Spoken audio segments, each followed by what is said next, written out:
inside the house. Squad cars on the way over there right now. Just get out of that house. The telephone, a mysterious device as seen by the eyes of a child, watching as one person talked into it and then responded to someone who clearly wasn't there. The ring was startling, demanding someone to answer it. Other people were called to it, but never you. We viewed it as a toy we could never play with until it was our time. Welcome back to the Gen Experience. I'm Victor, your host, and I was there waiting for my chance to pick up that handset and finally hear the voice on the other end. It was exciting when you first talked on the phone, a memorable moment, and although it was rare for a call to be specifically for a young child, when family called and the receiver was passed around the house, it was magic. Frankly, we didn't have anyone to really call as a young kid of the era. You would see your friends every day at school or were waiting to play with them outside over the weekend. But when you finally found a reason to make that first call, it was one of the biggest thrills.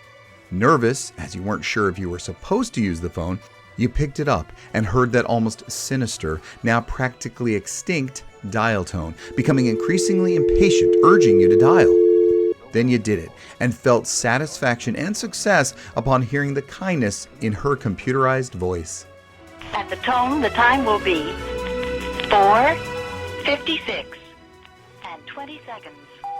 We were long past party lines in those days. Our home had its own phone line and our very own phone number, even listed in the book. To call, you only dialed a convenient 7 digits. Then came the big day when your parents thought, yeah, you could handle answering the phone. You heard the ring. That unmistakable klaxon, the same ring heard in every household for decades. With a nod from your mother, you headed to answer, being mindful of what you had been taught before being given this huge responsibility. Lifting the receiver, you rushed the required salutations. Beaverhausen residence. Confirming the number the caller had dialed. You then either told the caller you would get the intended party, Just a minute, please.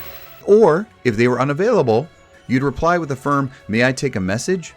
Without fail, the call ended with a courteous goodbye from both parties. You hung up the phone and couldn't wait to use it again. And just perhaps one of those future calls would be calling you. It was common to have 2 phones in the house during the Gen Experience, one wall-mounted in the kitchen and one on the tabletop in the hall or at the top of the stairs, as in our house. Both complete with long curly cords from the base to the handset, allowing you to stretch yourself out of view for perceived privacy.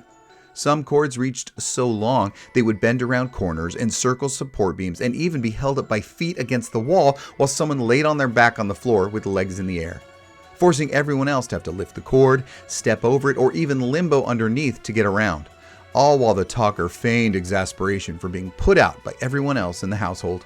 You could never dial fast enough. These were rotary phones, and the time it took for a 0 to return to its position was an eternity compared to dialing a 1. This varied speed to complete dialing could cause a little anxiety when making an especially difficult call you were not looking forward to. This would soon change, however. Now, as you got older, you got used to answering the phone and stopped calling to check the time.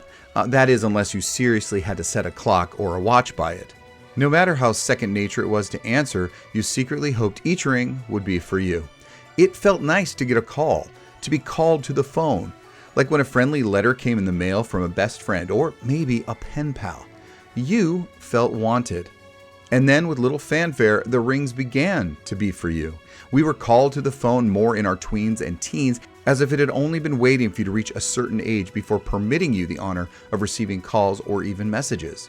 Even a missed call was a treat. You had someone to call back, as long as you got the message.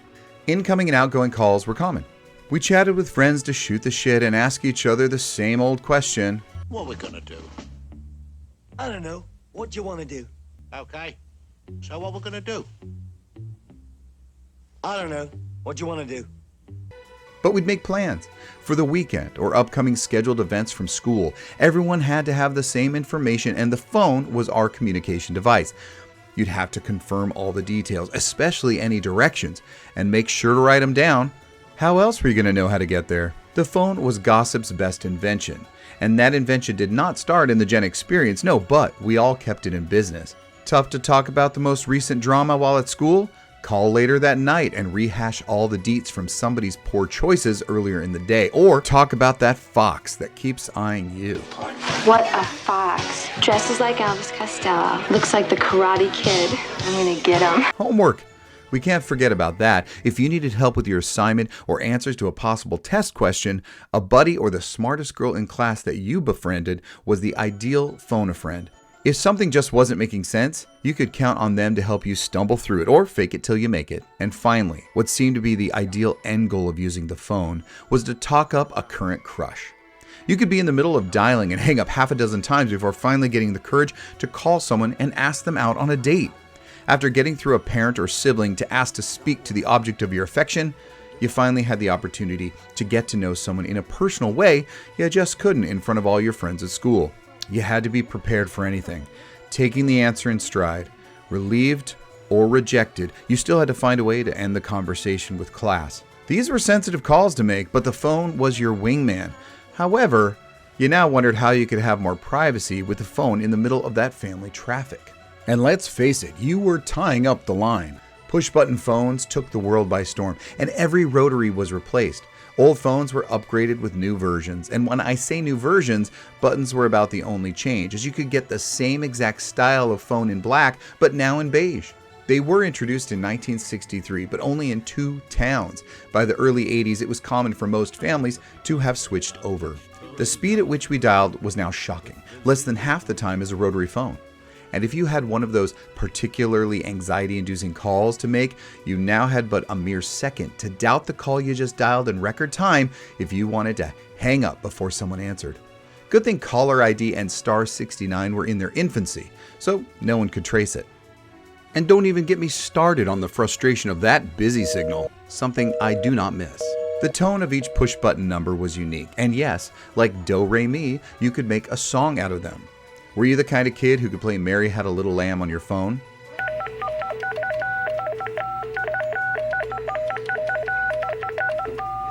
Were you able to play any favorite rock songs on your phone? Let's hear them in the comments. It was getting more economical to add more phone jacks in the house. Convenient, phones were now more mobile with plugs instead of being hardwired into the wall. The idea of having one in your room was no longer a dream. You turned on the pressure for your parents to get your own phone. We're not talking your own line, we weren't millionaires, but having your own phone in your room was still status, and you needed the privacy. Having your own phone might have seemed like privacy, but it was just a crime how easy it was to pick up another receiver in the house, cover the mouthpiece, and listen in to another conversation. Not that we did that. While badgering your parents for a phone, it didn't have to be boring either. The choices were endless. Like vanity plates, phones that fit your personality were becoming easier and cheaper to find. Like this one. Nothing says business professional like a Ronald McDonald phone. This proud executive knows he's made it when he dials from a clown's ass. If you can't make it to the corporate mascot, then perhaps show your pride in their product with this burger phone. And speaking of corporate mascots, I'm still scarred. My parents never got me one. Now, a little more subtle, but no less personality, was the simple princess phone. Demure, but says, I get what I want. A little more lighthearted fun was a staple in most 80s homes. The simultaneously neon and transparent phone was very popular in bedrooms of the time. Dozens of other IPs had their characters willing to hold your handle for you, like this Cabbage Patch Kid, Bugs Bunny, the adorable Snoopy, and even a rather awkward Gumby. And then there was also the lasagna-loving feline, so big in the era. Phones ran the gamut. Cheeky fun, oversized lips where you used your mouth to talk into its mouth. How meta. Ultra high-class royal princess phones all the way to tacky-ass duck decoys, and this abomination of vulgarity. Why have we returned to the Fat Cat? If you are totally inspired by 80s phones, check out the mysterious case of Garfield phones washing ashore on a French beach for 30 years. I don't want to spoil it, although the mystery is solved. It's a great story, so look it up. You may have your own phone, but long distance was still a thing, and very costly. Mom and Dad hoped you were smart enough to only make local calls, and none of those 1-900 numbers. If not, that phone was coming out. Was your little brother or sister forgetting to give you the messages? Then you felt instant relief when your folks splurged for one of those new little devices, the answering machine. Well, little is relative, as the first answering machines were as big and heavy as pavers out on the street. That was a small sacrifice for never missing a call, as a small tape cassette recorded messages you could check anytime, even remotely. The nifty little tape decks could be a hassle though, with playback, deletion, and message skipping. You had to be kind and rewind, as the tape wasn't infinite, and after getting the messages, you needed to delete them.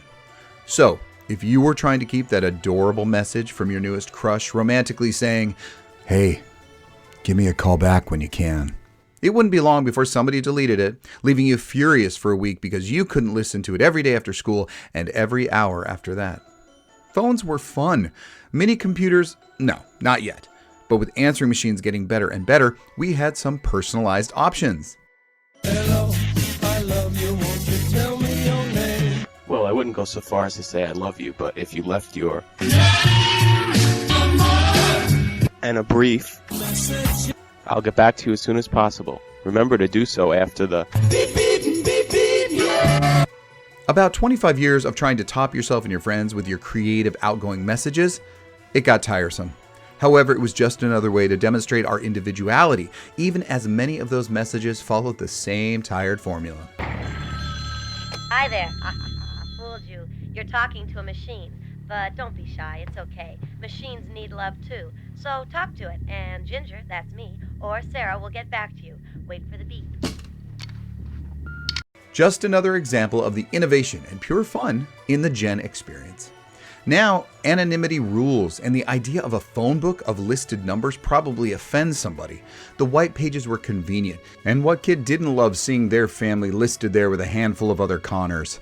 How did we go from wanting so badly to talk to our friends over the phone because we couldn't wait to see them the next day or over the weekend, to preferring to only see their brief, almost comic, grammatically abysmal texts? Leaving each other to doubt the texter's intentions because we cannot read inflection or intonation in typed words. We're missing laughing out loud together during a conversation filled with interruptions, during a story we can share live and in real time. Sure, I'm guilty too, but I still love to surprise someone with a call, hear their voice, share for a moment, and then end the conversation when I need to, politely and without anyone confusing me getting off the phone as somehow a personal slight towards them. Hell, I still include a "talk to you later" or "goodbye" instead of the awkward hang-up you get so often these days. But what can I say? I'm talking about the greater generation, the Gen experience. What are your phone stories? What do you remember about those days keeping the phone tied up for hours? Are you glad you no longer have to hear your friend's voice and shoot the breeze to pass the time? Let us all know in the comments, and while you're there, leave a like. I know you enjoyed it, and I know you'll enjoy another great show on the channel like this one. Thanks for watching, and if you haven't already, please click subscribe. I sure would appreciate the views. Until next time.